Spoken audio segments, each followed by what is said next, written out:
The overall goal of this live cell imaging method is to study critical aspects of the mechanisms of action of antifungal plant defensins in fungal cells. With the advent of advanced confocal microscopy techniques, live cell imaging has become a powerful tool to study the modes of action of antifungal plant defensins.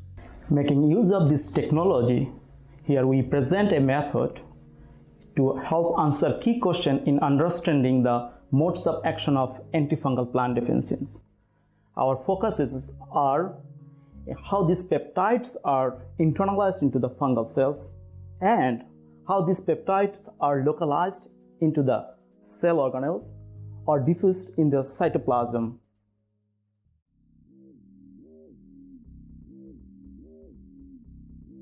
To make a conidial suspension of pH1 strain of Fusarium graminearum, first set up cultures of the strain on plates containing complete medium.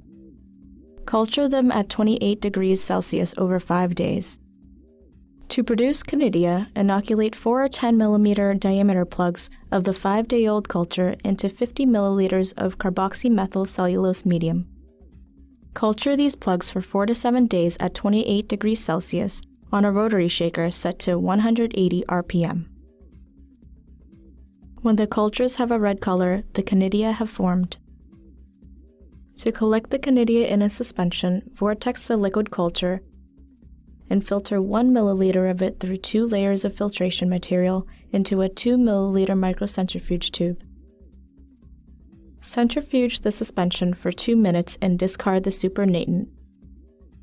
Then, wash the pellet with 1 ml.